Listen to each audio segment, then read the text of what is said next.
Nous allons parler donc de l'éducation contre le racisme. Cette fois-ci, ce sera en Italie parce que nous avons une intervenante donc, qui est membre d'une association qui lutte contre le racisme en Italie, précisément à Milan.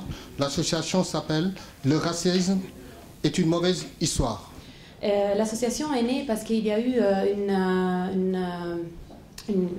garçon italien noir qui a été tué à Milan et insulté avec de gros mots racistes. Ça veut dire qu'on cherche de nouvelles façons de parler de racisme à l'école et les enseignantes peuvent demander de recevoir le DVD et peuvent télécharger une guide didactique, peuvent compiler un questionnaire pour nous donner des suggestions et peuvent trouver tous les explications de ce qu'il y a dans le DVD. Et donc, il y a aussi des parcours que les enseignantes peuvent suivre en sélectionnant des courts-métrages. Donc, ils peuvent parler d'immigration, mais ils peuvent parler aussi d'intégration, de jeunes, des deuxième génération, d'asylum politico, ça existe. Voilà, asile politique, merci. Now, everybody, this is Joseph. Say hello.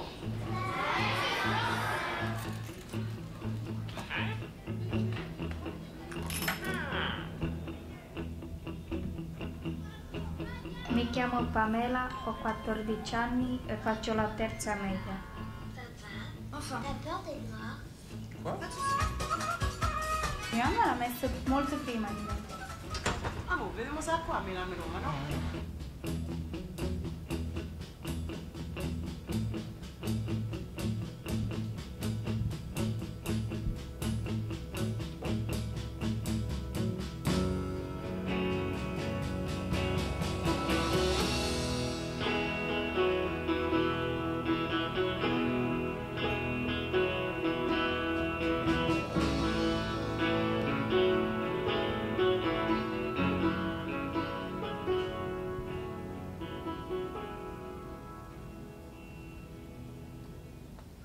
Là, c'est un exemple.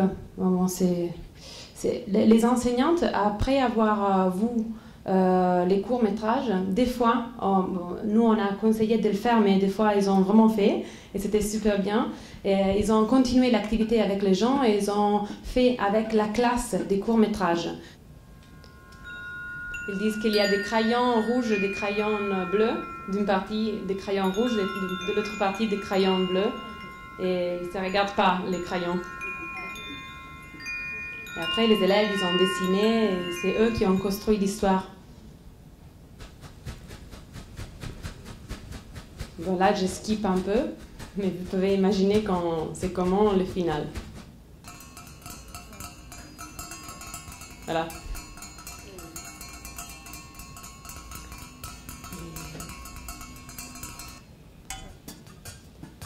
Et donc ça c'était juste un exemple pour dire que après ça, les enseignantes peuvent vraiment continuer le travail dans une façon autonome. Dans ces cas-là, on a utilisé les rap parce qu'on a découvert que c'est un instrument très très efficace avec les jeunes.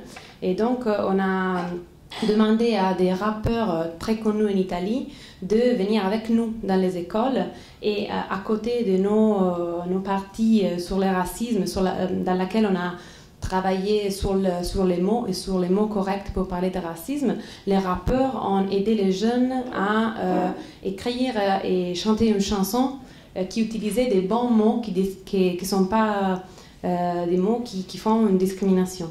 Donc on a plusieurs modules d'intervention qu'on présente sur le Rhône.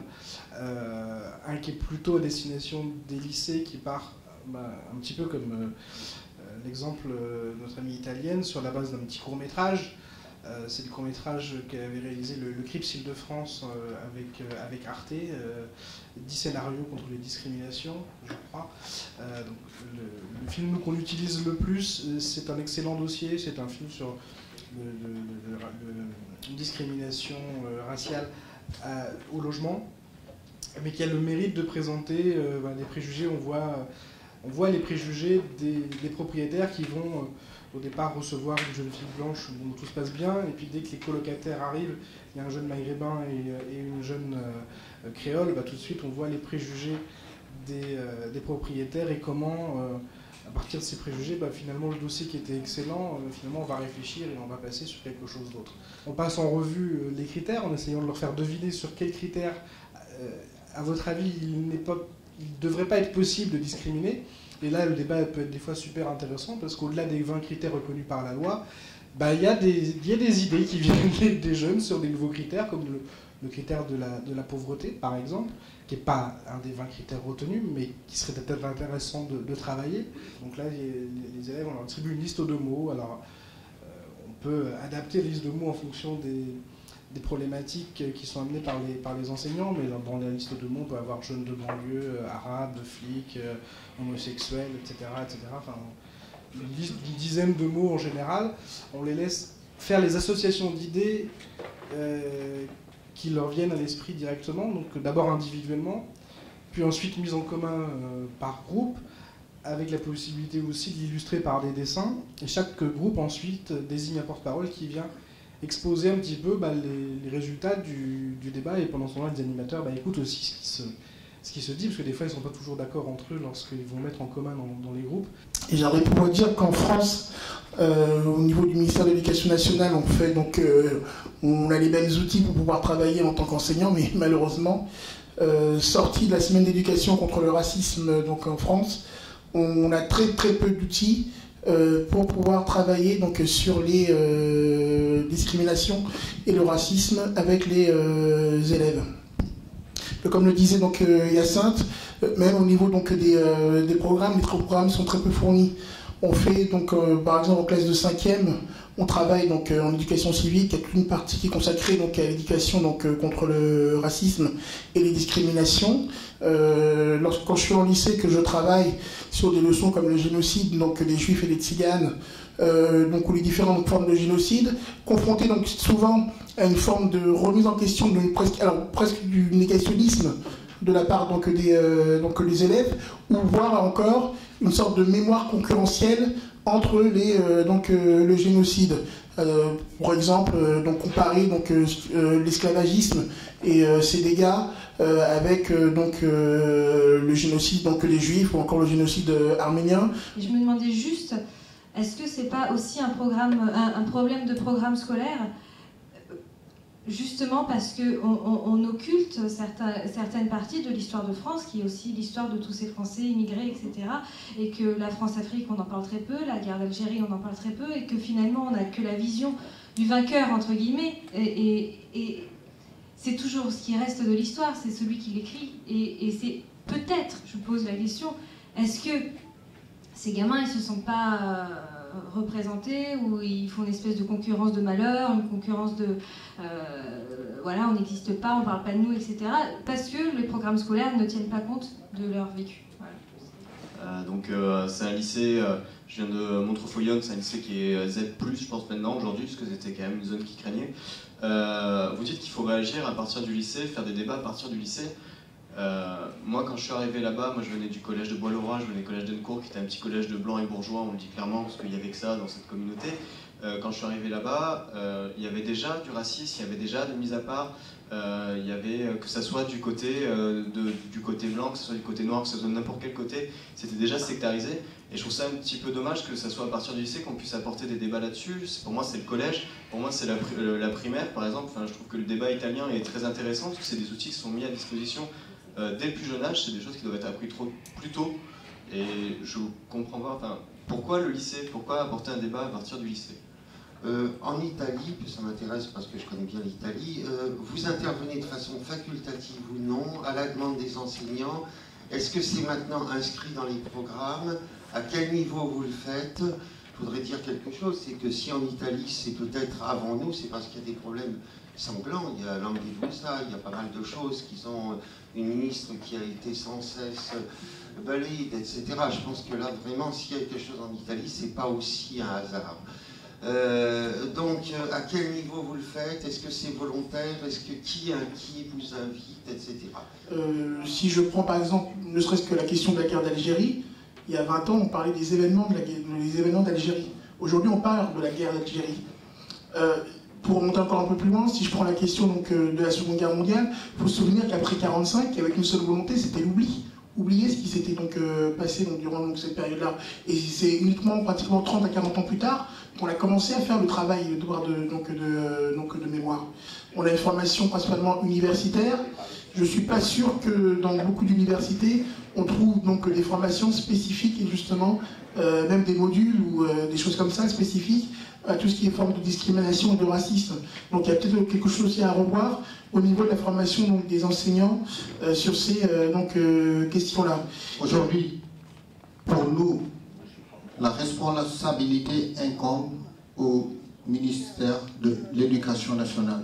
Si nous avons fait venir quelqu'un d'Italie ou d'autres personnes d'un pays comme le Portugal qui est là, c'est pour expliquer qu'il y a des choses qui ne se font pas. Et nous, associations de lutte contre les discriminations, nous sommes souvent sollicités.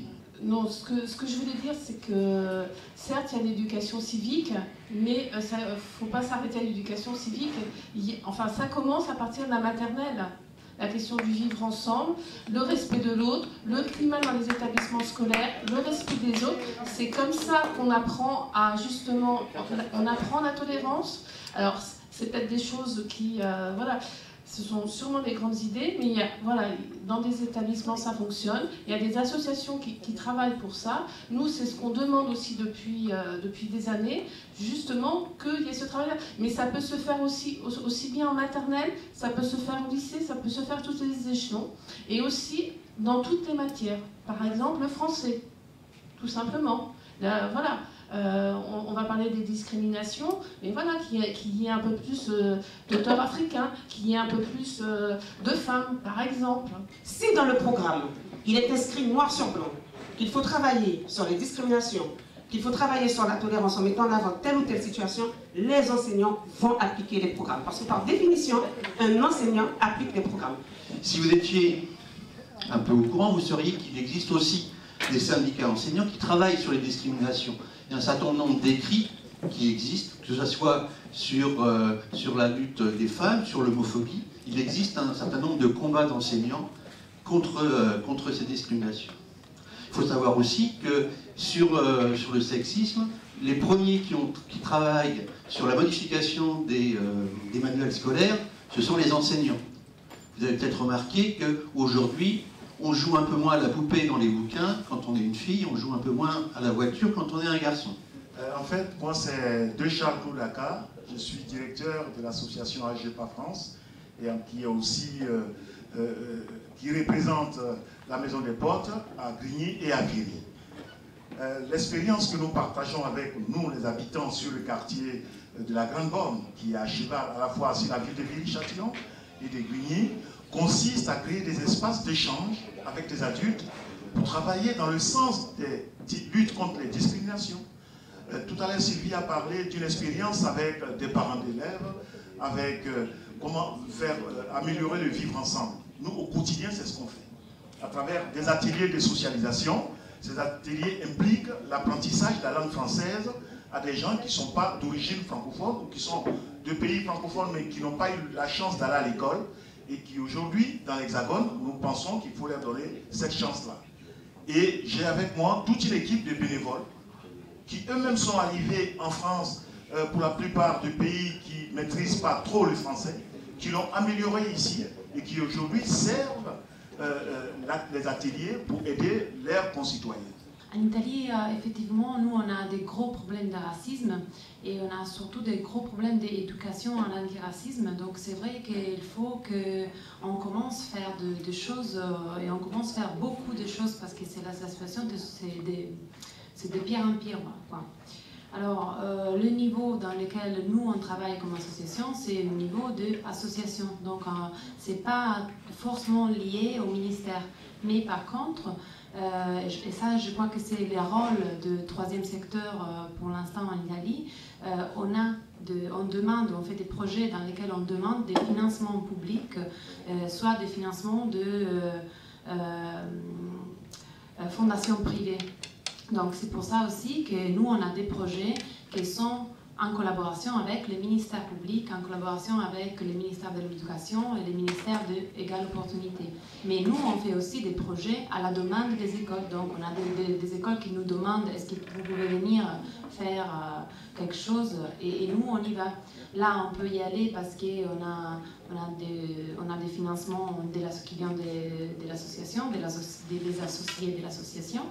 Mais quand même, on cherche de répondre à la demande. Donc, on cherche de faire des projets exprès pour les situations dans lesquelles on reçoit des demandes. En Portugal, ils font des ateliers à l'école pour parler de racisme et de discrimination. En ce moment-là, en Portugal, on est en train de faire une réforme scolaire du système éducatif. Et c'est une réforme qui s'est poussée par les centres droites. Avant cette réforme, les enseignantes avaient plus de temps à dépenser pour parler de ces thèmes à l'école. À ce moment-là, eux, quand ils vont dans les écoles, ils ont plus ou moins 54 minutes, quelque chose comme ça, pour parler de ces sujets-là. Donc, c'est pas du tout beaucoup de temps. Alors, le fait qu'eux, ils vont dans les écoles pour parler de discrimination, ça dépend que de la bonne volonté des enseignantes et le fait que les étudiants demandent aux enseignantes de parler de racisme et de discrimination. Celle-ci, c'est la situation qu'on a maintenant. Et avant, on avait par contre plus de temps pour travailler dans les écoles. On pouvait rester là-dedans aussi des jours entiers. Mais pour l'instant, au moment, c'est impossible. Et c'est pour ça qu'on a demandé des financements pour faire des projets similaires à ce qu'en Italie, Agnese, que c'est moi, fait avec son association. Ce qu'ils font maintenant, c'est vraiment chercher à faire un workshop interactif avec les étudiantes. Et donc, les étudiants posent des questions et eux répondent en cherchant de déconstruire les stéréotypes et les préjugés. Merci. Mais par contre, travailler avec les enseignantes, peut-être que ce sera mieux encore, parce qu'eux, ils restent plus longtemps avec les étudiantes, et grâce à ça, ils peuvent rentrer encore de plus en profondité dans la question et développer plus le sujet. Ils ont eu une question avec des Roma people, Roms, et c'est pour ça aussi qu'ils ont cherché de faire une activité exprès sur ça pour développer plus le sujet parce que c'est puissant. Et ils veulent travailler aussi avec les gens qui gagnent pas beaucoup, et donc ils veulent que la question soit aussi liée aux les problèmes de milieu social. C'est une question de communication. Alors, il y a eu une lettre qui a été écrite de l'école aux familles. Et en fait, cette communication n'est pas bien passée. Et donc, on n'a pas un bon résultat de cette action et il faut le refaire. Au début, ils ont cherché de trouver un contact avec les familles en envoyant une lettre. Et après, cette lettre n'a pas marché. Alors, ils ont cherché à faire une réunion avec tout le monde pour discuter du sujet. Donc, on intervient depuis 3 ans dans les écoles primaires et les collèges. Donc, ceux qui veulent bien nous ouvrir les portes, et ceux qui veulent bien nous accepter. Donc, nous avons des petites pièces de théâtre, 5 scénettes, que nous jouons devant les enfants. Alors après, il peut y avoir parfois des enseignants qui jouent le jeu et qui retravaillent ça avec les enfants, nous renvoient des dessins, des petits mots, etc. On reste en relation. Comme l'a dit Mandela, l'éducation est l'arme la plus puissante pour changer le monde. Il s'est battu par rapport à l'apartheid pour mettre en avant le terme éducation, éduquer le peuple. Moi, je travaille au niveau de l'UNESCO par rapport aux ONG. L'UNESCO est le chef des files de l'éducation dans le monde. Nous avons mobilisé le 3 septembre à l'UNESCO pour justement la journée contre les discriminations, la journée contre le racisme, la journée des droits de l'homme, où on a mobilisé 1000 jeunes à l'UNESCO, les femmes. Moi, je me bats beaucoup pour alphabétiser les femmes, pour que toutes les filles, tous les enfants aillent à l'école pour comprendre que le monde aujourd'hui doit changer.